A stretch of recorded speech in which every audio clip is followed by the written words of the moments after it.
Francis, തുണിയ ഭാരത്തിൽ നീ അപ്പനേക്കാൾ കേമനായി. നീ അപ്പനൊരു ആഗ്രഹം കൂടിയുണ്ട്, കുടുംബത്തിലേക്ക് ഒരു മാടമ്പി. ഫ്രാൻസിസ്, നീ പോകണം, പോയി ജീവിച്ചു ആ ഫ്രാൻസിസ്.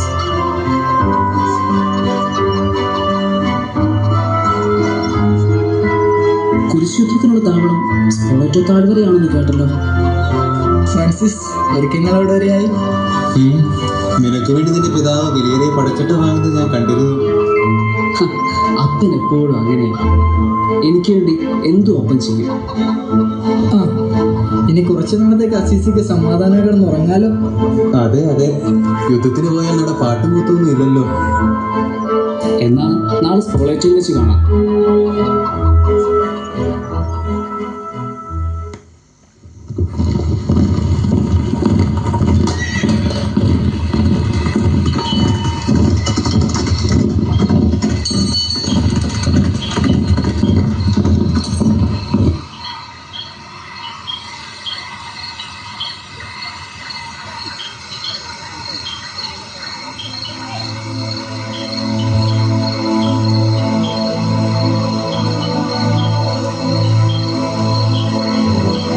Francis, Francis. കർത്താവേ, അങ്ങ് ആരാണ്? ആരെ സേവിക്കുന്നതാണ് ഉത്തമം, യജമാനെയോ സേവകനെയോ?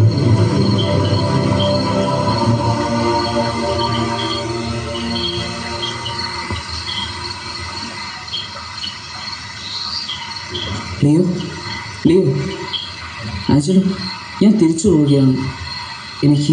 എനിക്കിനി ഇവിടെ നിൽക്കാൻ പറ്റില്ല. ഫ്രാൻസിസ്, ഫ്രാൻസിസ്, നീ എന്താ ഈ പറയുന്നത്? എനിക്ക് യുദ്ധത്തിന് പോകാൻ കഴിയില്ല ലിയോ, ഞാൻ പോവുകയാണ്. Francis, Francis.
നാണക്കേട് പോരാനിട്ട് എന്റെ പണമെല്ലാം എടുത്തിട്ട് തെണ്ടുകൾക്ക് കൊടുത്തു.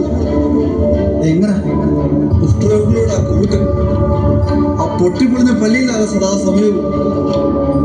അമ്മയ്ക്കറിയാമോ, ഇവനിട്ടിരിക്കുന്ന ഈ വസ്ത്രം പോലും എന്റെ ഉയർപ്പ. ഇവരുടെ മകനെ എനിക്ക് വേണ്ട, പോടാ.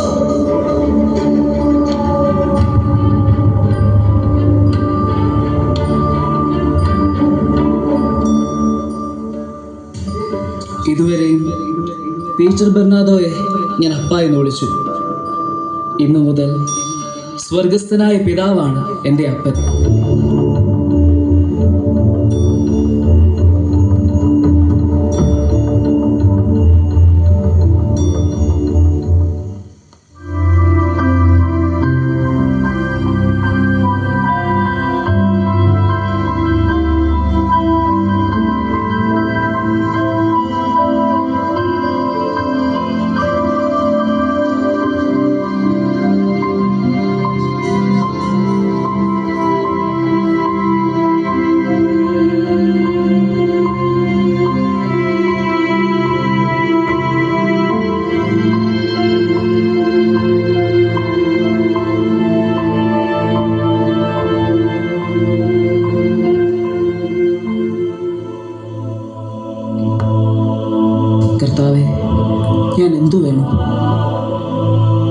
ചെയ്യണമെന്നാണ് അങ്ങ് ആഗ്രഹിക്കുന്നത്?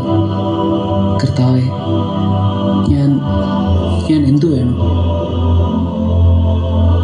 ഫ്രാൻസിസ്, തകർന്നു കിടക്കുന്ന എൻ്റെ ഭവനം നീ പുതുക്കി പണിയുക.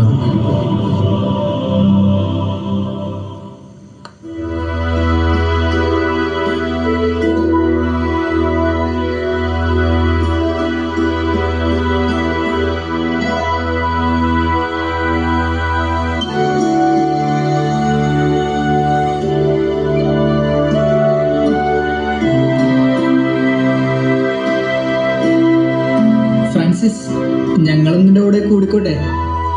അച്ഛൻ, ദൈവഹിതം എന്താണെന്ന് നമുക്ക് നോക്കാം. യേശു പറഞ്ഞു, നീ പൂർണ്ണനാകാൻ ആഗ്രഹിക്കുന്നെങ്കിൽ പോയി നിനക്കുള്ളതെല്ലാം വിറ്റ് ദരിദ്രർക്ക് കൊടുക്കുക. അപ്പോൾ സ്വർഗത്തിൽ നിനക്ക് നിക്ഷേപമുണ്ടാകും.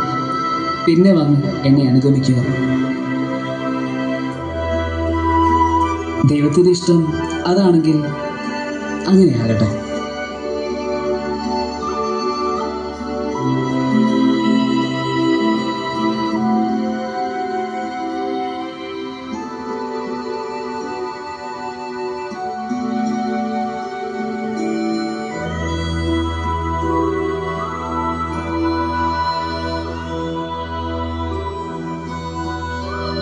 സഹോദരങ്ങളെ, കർത്താവ് ഈ 2 പേരെ വെച്ച് സുവിശേഷ വേലയ്ക്ക് അയച്ചതുപോലെ നമുക്കും പോകാം. യേശുവിൻ്റെ സുവിശേഷം ലോകമെമ്പാടും നമുക്കറിയിക്കാം.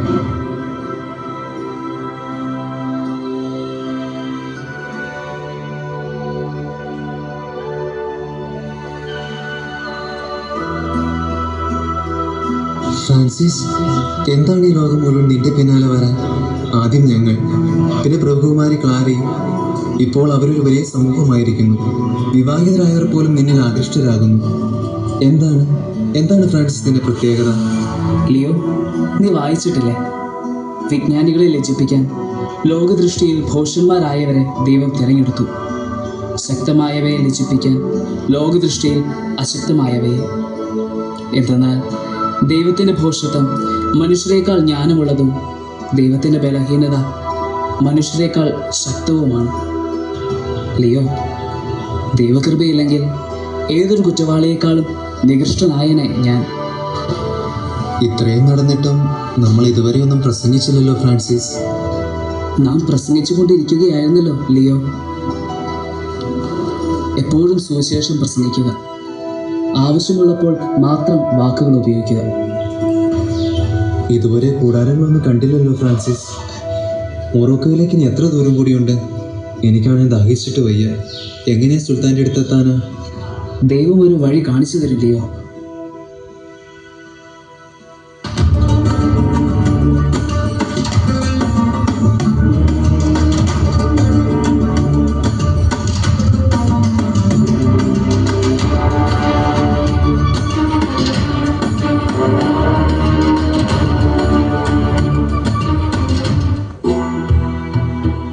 പ്രഭു, ഇവർ ആ ക്രിസ്ത്യാനികളുടെ ചാരന്മാരാണെന്ന് തോന്നുന്നു.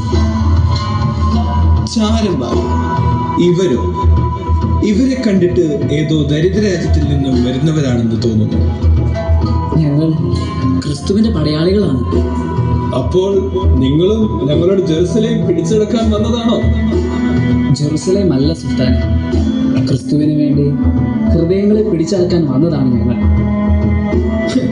അത് കൊള്ളാലോ. അപ്പോൾ യുദ്ധം? സുവിശേഷത്തിൽ യുദ്ധത്തിന് പ്രസക്തിയില്ല, സമാധാനത്തിനാണ്. സുൽത്താൻ വിചാരിച്ച യുദ്ധം അവസാനിപ്പിച്ചുകൂടെ?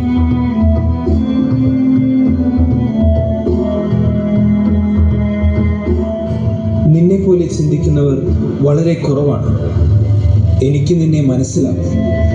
പക്ഷേ നിന്നെ മനസ്സിലാക്കാത്ത ഒത്തിരി പേരുടെ ഇടയിലാണ് ഞാൻ ജീവിക്കുന്നത്. നീ യാത്ര തുടരണം, നിന്റെ ക്രിസ്തുവിൻ്റെ സമാധാനവുമായി.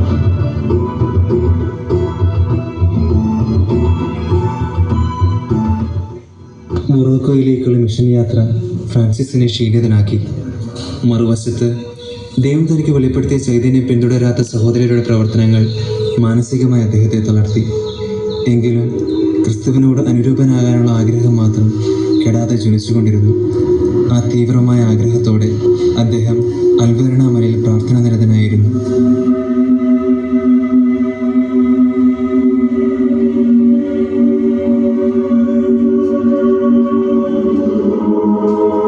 എൻ്റെ ദൈവമേ, ഞാൻ നിന്റെ സ്നേഹത്തിൽ എരിഞ്ഞൊടുങ്ങുമാറ് നിന്റെ മുറിവുകളോട് എന്നെ അടുപ്പിക്കണമേ.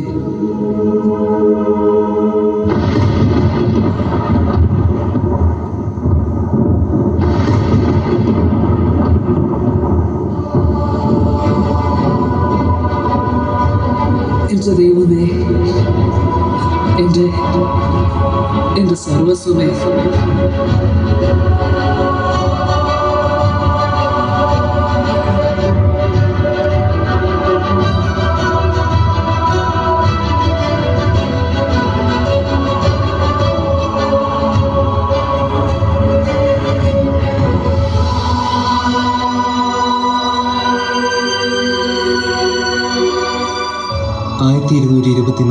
ഒക്ടോബർ 3 ഒരു ശിശുവിനെ നൈർമല്യത്തോടെ നിഷ്കളങ്കതയോടെ മരണത്തെ സഹോദരി എന്ന് വിളിച്ച് പഞ്ചക്ഷതധാരിയായ പ്രപഞ്ചത്തിൻ്റെ ആ കൂട്ടുകാരൻ ഫ്രാൻസിസ് യാത്രയായി.